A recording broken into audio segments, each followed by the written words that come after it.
Perundingan Amerika dan Iran di Pakistan gagal. Presiden Amerika Donald Trump bereaksi keras dengan mengancam memblokade total Selat Hormuz. Sementara Iran menanggapi dengan menyebut tindakan tersebut sebagai bukti kekalahan Amerika.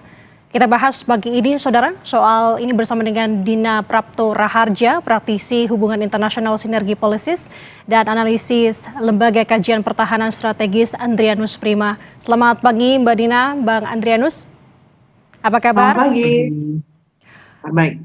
Oke, saya mau ke Mbak Dina lebih dulu. Mbak Dina, kalau melihat dari perundingan di Pakistan yang tidak menemukan hasil ataupun buntu, Anda melihat ke depannya apa yang akan dilakukan Amerika Serikat dan juga Iran? Amerika Serikat dalam posisi putus asa kalau saya lihat dalam skema kali ini, karena komunikasi yang dia lancarkan masih terus berputar di eskalasi ya. Jadi ancaman, kemudian ketidakpastian juga yang terus ditimbulkan kepada pasar. Jadi yang saya bayangkan, Amerika Serikat dalam posisi berusaha terus untuk mencari dukungan dari para sekutunya, namun para sekutunya sekarang sudah mulai berhitung. Sejak ada pembukaan dialog oleh Pakistan, itu sejumlah negara juga mulai melakukan penjajakan ya, bagaimana menegosiasi Iran. Di sini kalau kita bicara soal Selat Hormuz saja, kita pisahkan dari isu lain yang lebih kompleks di Iran dan Timur Tengah, juga terkait dengan Lebanon dan Israel misalnya, hanya Hormuz saja, itu sebenarnya posisi Iran itu boleh dikatakan lebih kuat, karena dia harus punya, secara hukum internasional pun, dia harus punya suara di sana. Negara pantai itu memang punya tugas untuk mempromosikan atau memajukan keamanan saat kapal-kapal melintas. Itu sebabnya mereka harus punya suara dalam bisa menentukan rutenya yang aman itu seperti apa. Kemudian kalaupun mereka menetapkan harus ada kontribusi begitu ya yang diberikan kepada negara kawasan untuk berbagai alasan. Di Selat Malaka aja kita punya skema untuk membersihkan sampah, kemudian untuk bertanggung jawab juga soal ketertiban, patroli dan seterusnya. Hal itu sebenarnya bisa diterapkan. Jadi mustahil sebenarnya membayangkan Amerika Serikat hanya mau menetapkan aturan di Hormuz tanpa mempertimbangkan posisi Iran yang jelas-jelas adalah negara pantai di sana. Oke, menarik. Ini kan melihat dari yang tadi Mbak katakan mengenai negara sekutu Amerika Serikat. Tapi kalau dari rencana memblokade Selat Hormuz ini, apakah Anda melihat Amerika Serikat sudah berkoordinasi dengan negara sekutu? Saya kira tidak. Kalau kita perhatikan ya, wilayah yang paling dirugikan sebenarnya adalah negara-negara sekutu yang berada menghadap ke arah Teluk Persia.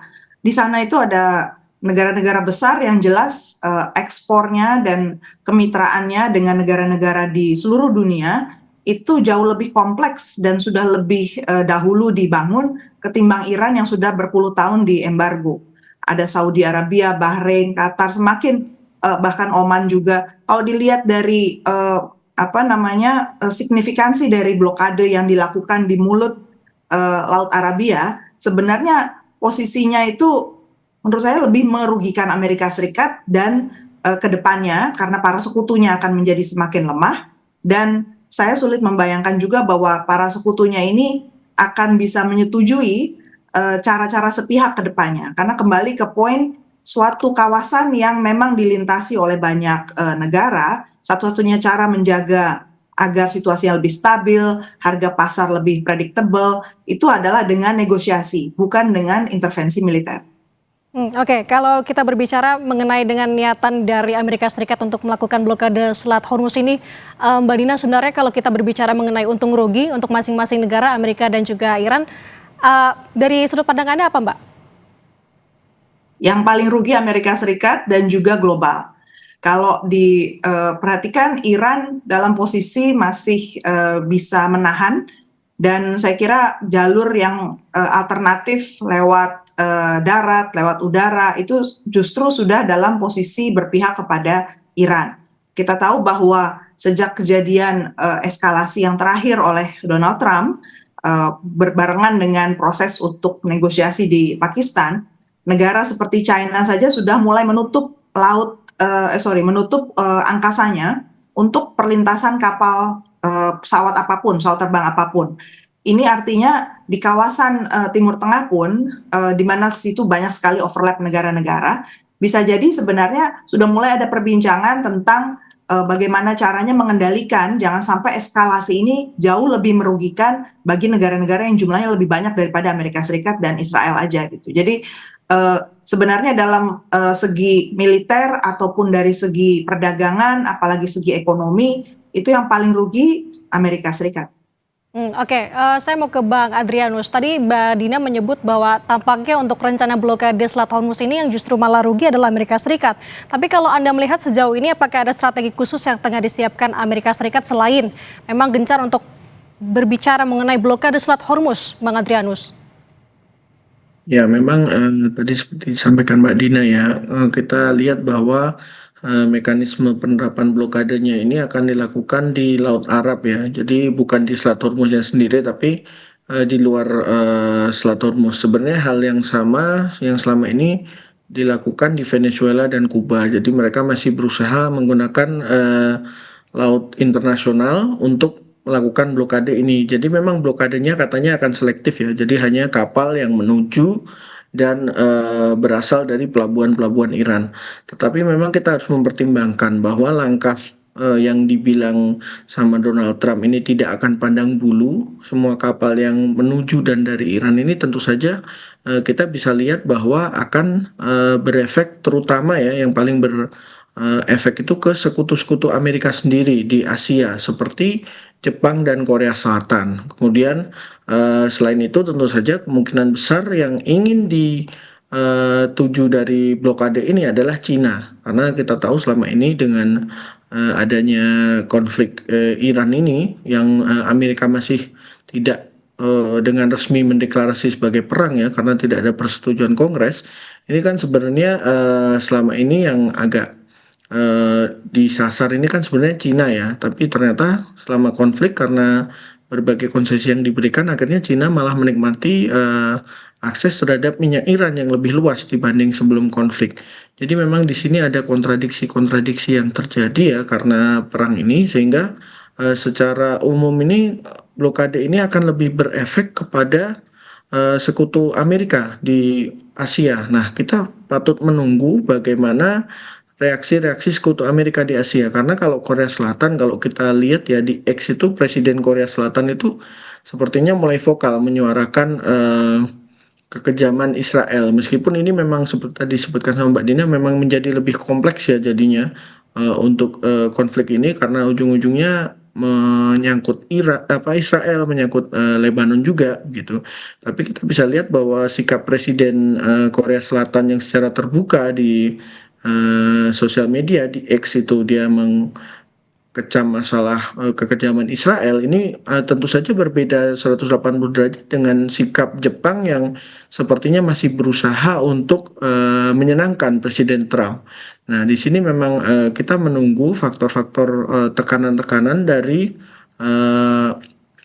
sekutu Amerika yang ada di Asia. Tapi kita juga harus ingat bahwa sepertinya Donald Trump ini juga cenderung tidak terlalu peduli dengan sekutunya ya kalau dibandingkan dengan presiden-presiden Amerika sebelumnya. Nah, sebenarnya kalau menurut kami yang agak menjadi posisi kritis sekarang adalah bagaimana reaksi Iran. Kalau Iran setelah gencatan senjata memutuskan untuk menyerang kembali infrastruktur energi di negara-negara Teluk, nah ini maka akan menjadi hal yang cukup mengkhawatirkan ya kalau kita melihat posisi Indonesia sebagai importir minyak, karena naiknya harga minyak dunia ini kan tentu saja kita akan merasakan. Tetapi kita juga harus melihat bahwa Pakistan itu salah satu reaksi pertamanya begitu gencatan senjata gagal, dia mengirimkan pasukan dan aset-aset pertahanannya ke Arab Saudi. Kita harus ingat bahwa Arab Saudi dan Pakistan ini memiliki Joint Defense Pact ya, jadi mempunyai fakta pertahanan bersama. Nah, di sini akan menjadi cukup sulit posisinya, di mana Iran itu pasti akan berpikir dua kali untuk menyerang tempat-tempat yang dilindungi oleh pasukan Pakistan, karena kita lihat bahwa Pakistan telah menjadi mediator. Jadi memang situasinya cenderung akan lebih kompleks, tapi memang saya cenderung setuju dengan Mbak Dina, bahwa ini memang menunjukkan Amerika ini sedang panik karena berbagai hal yang dilakukan sekarang ini ada agak kontradiktif. Seperti mungkin kita ambil salah satu poinnya, masalah toll fee atau membayar jasa tol untuk melewati Selat Hormuz.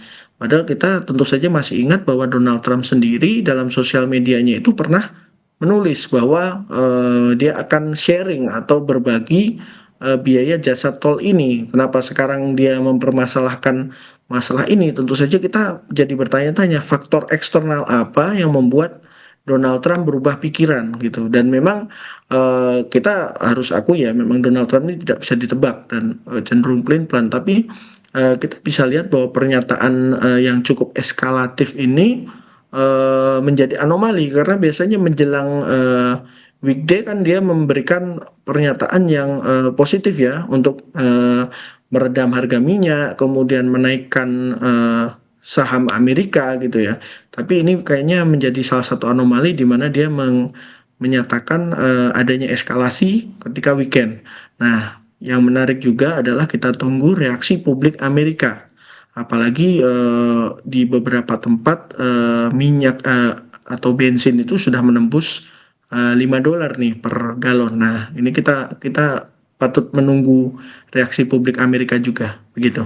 Oke, Bang Adrianus, koreksi saya jika saya salah. Saya tangkap dari pernyataan Anda adalah jadi dengan langkah Trump untuk memblokade Selat Hormuz ini sebenarnya menciptakan keretakan untuk negara sekutu di Asia untuk Amerika Serikat seperti Jepang dan juga Korea Selatan karena ketahanan energi mereka kan sangat terekspos dari Timur Tengah begitu. Betul, betul, betul. Memang menurut kami salah satu faktor kuncinya adalah bagaimana Korea Selatan dan Jepang bereaksi terhadap ini. Tapi kita harus ingat bahwa negara-negara lain ya itu seperti di kawasan seperti Thailand, Filipina itu juga apalagi Filipina. Filipina itu kan salah satu sekutu Amerika yang dimana dia memiliki fakta pertahanan juga dengan Amerika.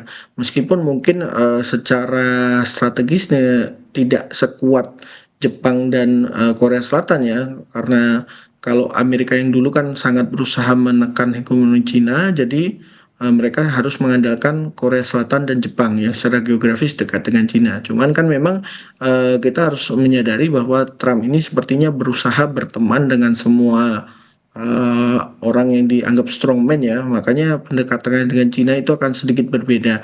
Tapi tentu saja masih ada unsur-unsur di pemerintahan Amerika ya, terutama terkait ekonomi yang berusaha untuk menekan Cina. Kita bisa lihat dari kebijakan tarif dan sebagainya. Jadi memang secara politis global ini terjadi dinamika yang agak berbeda lah dengan Trump ini. Begitu kalau menurut kami.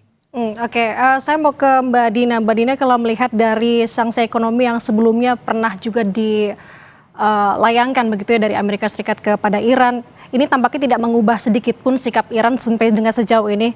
Lalu kenapa, apakah Anda melihat sejauh ini, apakah Trump sebenarnya pede dengan blokade Selat Hormuz ini? Karena kalau misalkan ini memang benar-benar diberlakukan kan akan jauh, justru malah memperkuat narasi mungkin ya Mbak ya, perlawanan rezim di Teheran Iran arahnya ke sana.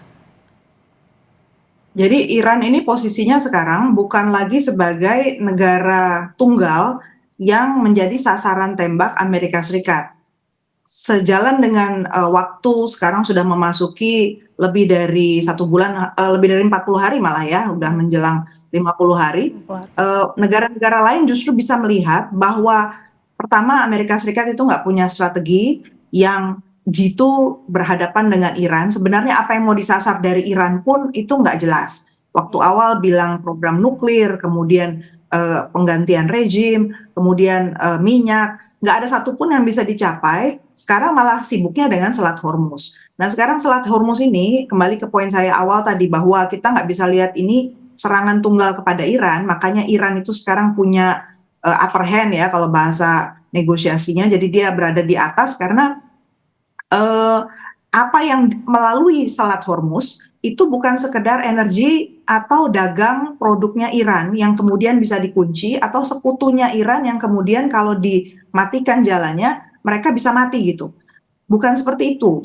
Kalau kita kembangkan lagi produk-produk apa saja yang lewat Selat Hormuz, itu makin mengerikan sebenarnya dampaknya buat global, makanya si Iran itu dapat angin untuk terus mendukung. Misalnya contohnya Indonesia nih harusnya resah betul karena bukan cuma energi kita yang dimatikan jalurnya, tapi ada sulfuric acid. Sulfuric acid itu adalah chemicals yang sangat-sangat dibutuhkan untuk industri apapun, mulai dari koper ya, perunggu, nikel, kobalt, uranium. Jadi produk-produk yang turunan dari tambang itu hanya bisa diolah menjadi produk selanjutnya kalau ada bahan materi itu. Dan harga barang itu sendiri, bahan baku itu sudah sampai 70% meningkatnya. Indonesia yang saat ini sangat bergantung pada pengolahan industri mineral, itu jelas akan sangat tertekan. Bukan cuma produksi kita di segala macam supply chain ya, tapi juga bahwa upaya kita untuk menciptakan ketahanan energi dan lain-lain itu nggak terjadi gitu. Jadi dari segi fosil kita nggak dapat apa-apa, dari segi renewable energy juga kena dampak negatifnya karena produk yang kita cari misalnya untuk membangun baterai untuk EV itu juga akan kena dampak harga yang luar biasa, naik inflasinya. Jadi kita itu harus bisa melihat bahwa Iran itu bukan menjadi sasaran tunggal. Jadi sebenarnya yang harusnya kita bangun solidaritasnya dan kita cari jalan keluarnya itu adalah untuk membantu Iran keluar dari narasi bahwa dialah menjadi sumber masalah dari masalah ini gitu loh. Karena kembali ke poin strategi Amerika Serikat ini betul-betul nggak rapi sama sekali, bahkan tidak ada strategi, dan belum sampai hari ini tuh saya bisa yakin bahwa dia sebenarnya bisa bekerja sama dengan Israel. Israel ini jalannya masih liar kemana-mana, dan menurut saya si Amerika Serikat juga nggak tahu sebenarnya cara menundukkan Israel juga gimana gitu. Jadi omong kosong sebenarnya bahwa kita duduk bareng sementara si Israel ini masih nggak bisa dipegang. Dan segala sesuatu itu sebenarnya solusinya lewat duduk bersama, bukan lewat intervensi militer. Itu jelas sekali di kawasan yang sangat kompleks dan choke points yang sangat pendek ya, karena di Hormuz itu cuma 33-39 kilometer loh. Kalau di Selat Malaka kita 250 kilo yang paling jauh. Bandingkan, jauh sekali gitu. Jadi ini mau nggak mau memang harus kerjasama kan, melewati satu wilayah yang sangat sempit. Dan jelas di situ secara hukum internasional, negara pantai yang punya wilayah di situ, bahkan punya zona ekonomi eksklusif di situ, notabene Iran, itu punya hak. Jadi nggak bisa juga sejak Amerika Serikat keluar dari JCPOA secara sepihak, persetujuan multilateral untuk kerjasama dengan Iran dia keluar ya, untuk nuklir, dan Iran itu masih terikat NPT, harusnya nggak bisa ini. Semua ini menurut saya ngawur-ngawuran aja ya Amerika ini. Tapi kalau dari Mbak Dina tadi singgung mengenai lebar Selat Hormuz yang terbatas begitu ya Mbak, ini juga menyangkut mengenai hukum laut internasional. Apakah ini juga bisa memicu tuntutan hukum Mahkamah Internasional yang memojokkan atau bisa memposisikan menyudutkan Amerika Serikat? Kalau dilihat dari prosedur, Amerika Serikat tidak menjadi partis, tidak menjadi anggota dari Mahkamah Internasional ICC. Jadi tapi negara-negara internasional itu banyak yang ikut, dan kalau dilihat dari kerusakan yang terjadi, akuntabilitas ini tetap bisa diminta kepada Amerika Serikat lewat isolasi ya. Jadi ke depannya kerjasama, kemudian sanksi, dan PBB ini karena juga sudah agak menurut saya berantakan juga ya gara-gara kejadian ini, itu akan ada repositioning anyway menurut saya ke depannya. Secara politis, kerusakan yang terjadi akibat perang ini tetap harus ada yang menanggung, dan nggak bisa menanggung sendiri karena yang dilakukan itu semua secara sepihak, keluar dari JCPOA, keluar dari negosiasi di Oman, plus kemudian melakukan penghancuran di berbagai titik yang menyebabkan retaliasi dari Iran. Jadi kalau saya melihatnya Iran ini nggak bisa dilihat sebagai pihak yang nggak punya hak untuk melawan ya, karena kalau kita sendiri sebagai satu negara tiba-tiba diserang, padahal kita sudah mematuhi apa segala aturan dan belum ada proses negosiasi. Kata kuncinya itu negosiasi lah. Nggak mungkin masalah yang sepelik misalnya program nuklir ataupun selat yang begitu sempit itu bisa diselesaikan satu cara oleh Amerika yang menjadi polisi dunia. Nggak mungkin. Nah, oke. Nih bagaimana nih Bang Adrianus kalau melihat dari kapabilitas dari Setcom atau Komando Pusat Amerika Serikat, tadi kan menyinggung mengenai blokade ya, lebar Selat Hormuz yang terbatas. Apakah Anda melihat Amerika Serikat sebenarnya mampu untuk melakukan inspeksi kargo tanpa melanggar kedaulatan wilayah perairan Iran atau ada tanggapan lain? Ya, sebenarnya seperti tadi sempat saya sampaikan dan Mbak Dina sampaikan ya, sebenarnya hampir tidak mungkin Amerika ini akan melakukan inspeksi kargonya di Selat Hormuz. Kenapa? Karena mungkin kita bisa lihat saja ya, tidak usah berspekulasi bahwa selama ini pun sebelumnya Trump pernah bilang bahwa untuk asuransi pelayaran katanya pemerintah Amerika yang akan menjamin gitu kan dengan membayar sejumlah premi dan kemudian akan dilakukan pengawalan. Kemudian respon beberapa perusahaan pelayaran adalah mengontak Senkom waktu itu. Tapi Senkom saja bilang bahwa masih beresiko. Jadi di sini kita bisa mengambil garis besar bahwa sebenarnya Senkom pun masih merasa bahwa melintasi Selat Hormuz ini sangat beresiko. Kita juga sudah lihat ya tadi bahwa ada dua destroyer Amerika yang akhirnya putar balik. Meskipun ada yang bilang bahwa salah satu destroyer itu sempat berhasil melewati Selat Hormuz sebelum berputar balik. Tapi di sisi lain kita juga harus melihat bahwa sebenarnya mungkin Senkom atau US Navy secara umum ya ini sebenarnya masih berusaha menghindari konflik terbuka. Kita bisa lihat tidak hanya dari yang terjadi di Selat Hormuz, jadi saat ini kan hanya ada kapal induk Abraham Lincoln karena Gerald R. Ford itu sedang mengalami perbaikan karena kerusakan masalah pipa pembuangannya dan juga katanya kebakaran laundry. Jadi dia masih melakukan perbaikan sehingga tidak akan bisa masuk kembali ke area peperangan di dekat Iran. Nah, Amerika kan mengirim kapal induk kedua untuk mendampingi Abraham Lincoln ya, dan kita juga sama-sama tahu Abraham Lincoln juga posisinya tidak dekat dengan Iran gitu kan. Nah, kapal induk George W. Bush ini ternyata tidak melewati terusan Suez karena sepertinya dia menghindari area-area yang dekat dengan Houthi ya. Jadi dia tidak melewati Laut Merah, tapi dia memutar melalui Afrika Selatan, jadi melalui Tanjung Harapan. Di sini kita bisa lihat bahwa sebenarnya ada dua kemungkinan antara memang Amerika berusaha menahan atau menyimpan stok rudal interceptornya yang ada di kapal-kapal perusak yang menjadi pengawal kapal induknya, atau memang sebenarnya di dalam Senkom atau US Navy ini masih menganggap bahwa saat ini sangat berisiko, padahal tentu saja kita masih ingat bahwa ini masih dipayungi oleh gencatan senjata yang kita masih punya beberapa hari ini. Nah, di sisi lain kalau kita lihat aset yang lain ya seperti pasukan darat dan juga kita harus ingat ada dua LHD USS Tripoli dan USS Boxer yang ada di situ. Sebenarnya juga kalau kita lihat opsinya itu sangat terbatas apa yang akan dilakukan oleh Amerika. Makanya kalau kita ikuti ya sejak gagalnya perundingan itu ada puluhan penerbangan pesawat kargo militer Amerika dari Eropa, dari dari benua Amerika ya, yang mengarah ke Timur Tengah. Dapat kita lihat bahwa memang Amerika itu melakukan restocking ya, resupply dan juga mungkin menambah pasukan. Tapi kita juga bisa lihat bahwa negara sebesar Amerika itu selama dia mengirim pasukan itu tidak bisa diam-diam. Memang ini hal yang harus kita lihat bersama ya, seperti pengiriman kapal dan pesawatnya itu kan sebagian besar diketahui oleh orang.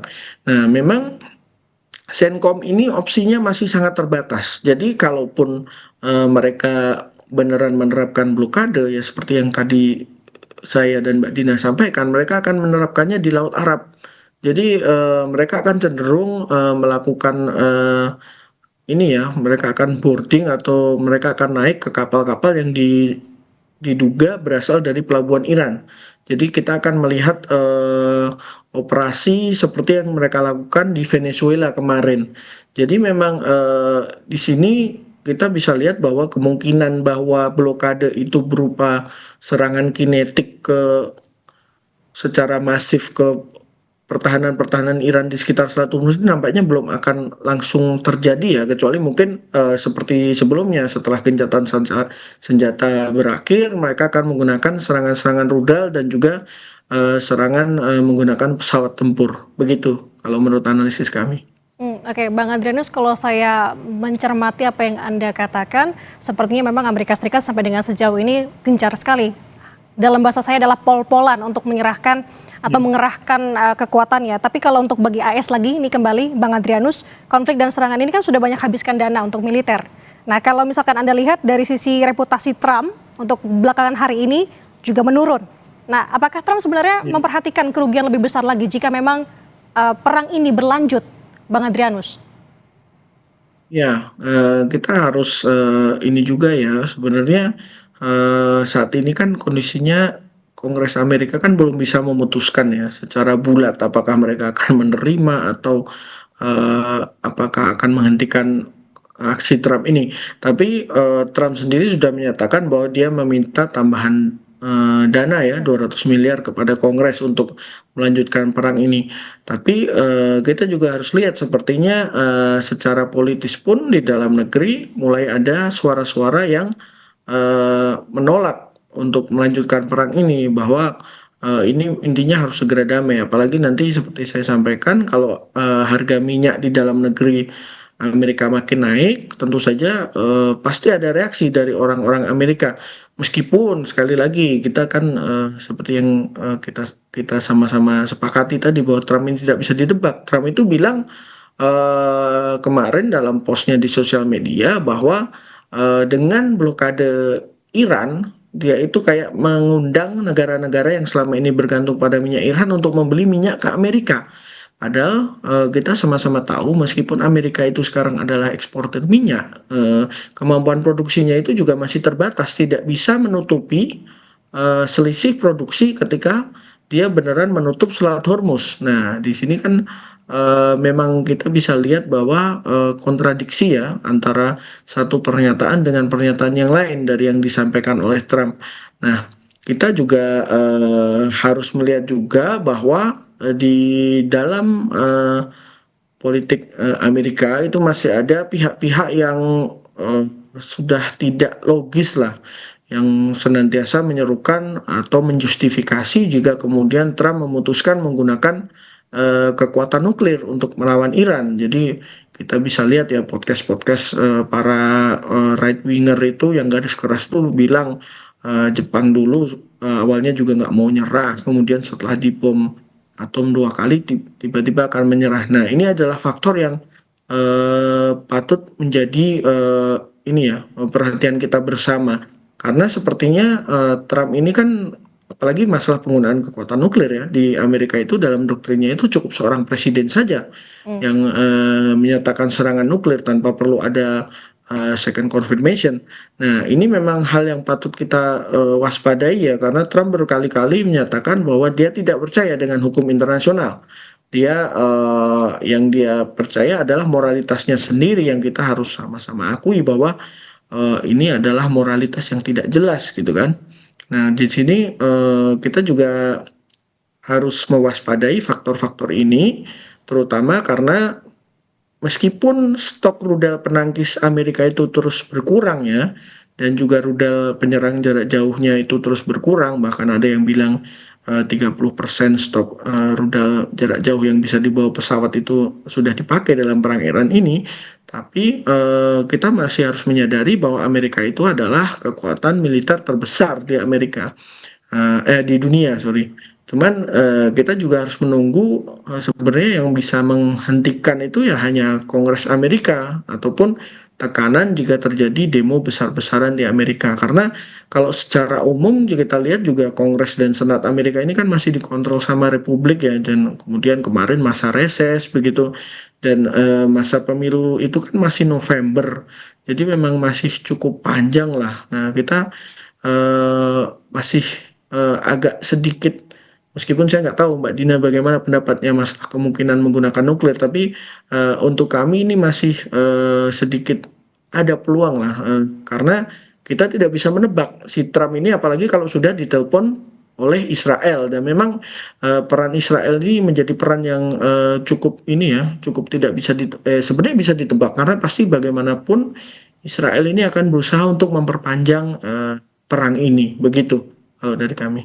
Oke, tadi Bang Adrianus mempertanyakan pernyataan yang Mbak Dina. Kalau Mbak Dina sendiri bagaimana tanggapannya mengenai nuklir ini? Nuklir itu last resort ya, menurut saya belum sampai di titik itu kelihatannya. Kesan saya karena dia ditolak atau Amerika Serikat ini ditolak oleh sekutu-sekutunya yang ada di Eropa, kemudian di Timur Tengah juga memilih ngambang gitu ya, diam saja dulu lah gitu kan, menahan diri. Saya kira juga ada komunikasi di antara mereka, caranya menangani Trump mungkin nggak frontal. Yang saya khawatirkan tuh justru dia mencoba menarik pihak-pihak yang dianggap lebih lemah dan sulit bilang tidak.